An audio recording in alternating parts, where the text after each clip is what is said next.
अंग्रेज east India company की स्थापना 1599 में हुई और 31 दिसंबर 1600 को महारानी एलिजाबेथ प्रथम के द्वारा 15 वर्षों के लिए पूर्व के देशों में व्यापार करने का एक अधिकार इस कंपनी को दे दिया गया।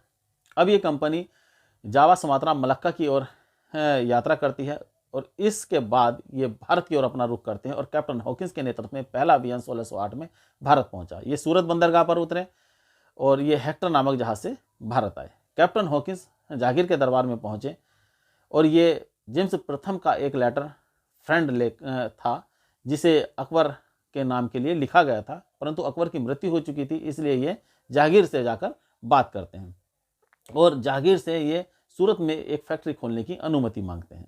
जहांगीर इन्हें अनुमति प्रदान कर देते हैं, साथ ही साथ इसे इंग्लिश खां की उपाधि देते हैं और 400 का मनसब भी देते हैं। ये कैप्टन हॉकिंस 2 भाषाएं जानता था, तुर्की और फारसी, लेकिन ये दरबार में फारसी में बात करता है। इसके बाद अंग्रेज सूरत में 1608 में एक फैक्ट्री स्थापित कर लेते हैं, परंतु इस फैक्ट्री की अनुमति पुर्तगालियों के विरोध के कारण रद्द कर दी जाती है। इसके बाद अंग्रेज मसूलीपट्टनम पहुंचते हैं और वहां पर 1611 में एक फैक्ट्री स्थापित कर लेते हैं। इसके बाद 1613 में सूरत की फैक्ट्री की अनुमति पुनः मिल जाती है और सूरत में भी फैक्ट्री शुरू हो जाती है। हम देखते हैं कि मसूलीपट्टनम में 1611 में जब फैक्ट्री खोलते हैं, इसके बाद वहाँ डचों का विरोध होना शुरू हो जाता है और स्थानीय अधिकारियों की भी कई प्रकार की मांग थी। इस कारण से अंग्रेज पुलिकट के उत्तर में एक फैक्ट्री को स्थापित करते हैं अरमा गांव में, लेकिन ये फैक्ट्री चल नहीं पाती और कई प्रकार की समस्याएं सामने आती हैं, इसलिए अंग्रेज पुनः मसूलीपट्टनम की ओर आते हैं और गोलकुंडा के सुल्तान से एक सुनहला फरमान 1632 में प्राप्त कर लेते हैं।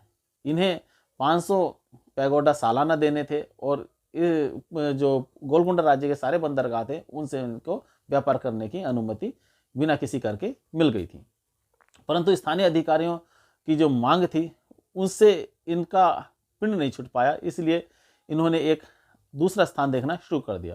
और इसी बीच फ्रांसिस डे ने चंद्रगिरी के राजा से मद्रास को पट्टे पर ले लिया और यहाँ पर एक किलाबंद कोठी का निर्माण कराया जिसे फोर्ट सेंट जॉर्ज के नाम से जाना जाता था।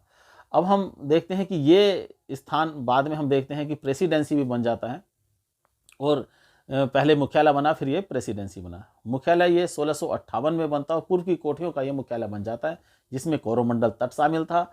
इसके अलावा बंगाल, बिहार, उड़ीसा भी इसी के अधीन कर दिए गए थे। आगे हम देखते हैं कि जब ये यहाँ पर फैक्ट्री स्थापित कर लेते हैं, उसके बाद ये उड़ीसा पहुँचते हैं और उड़ीसा में 1633 में हरिहरपुर और बालासोर में फैक्ट्री स्थापित करने में अंग्रेज सफल हो जाते हैं। इसके बाद बंगाल पहुँचते हैं और बंगाल में हुगली में 1651 में ब्रजमैन के अधीन एक फैक्ट्री स्थापित कर लेते हैं। इसके बाद पटना, ढाका और काशी बाजार में भी अंग्रेजों ने अपनी फैक्ट्रियां स्थापित कर ली। अब देखते हैं पश्चिमी तट की ओर, तो सूरत में पहले से ही 1608 में पहली फैक्ट्री खोल लेते हैं, लेकिन ये शुरू 1613 में हो पाती है। इसके अलावा ये अहमदाबाद और बड़ौच में भी 1623 तक फैक्ट्री शुरू कर लेते हैं और इसके अलावा आगरा में भी एक फैक्ट्री स्थापित कर लेते हैं।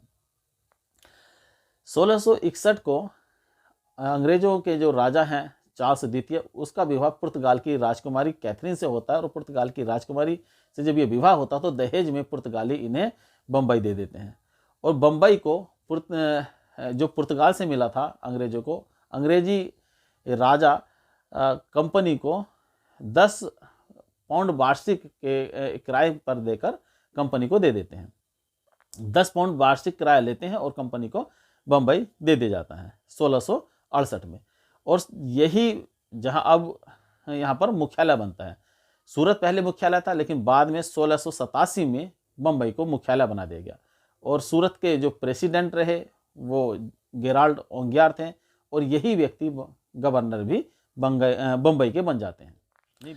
अब हम देखेंगे बंगाल में किस प्रकार से इनका विस्तार हो जाता है, किस प्रकार से बंगाल में अपनी शक्ति को स्थापित करते हैं अंग्रेज।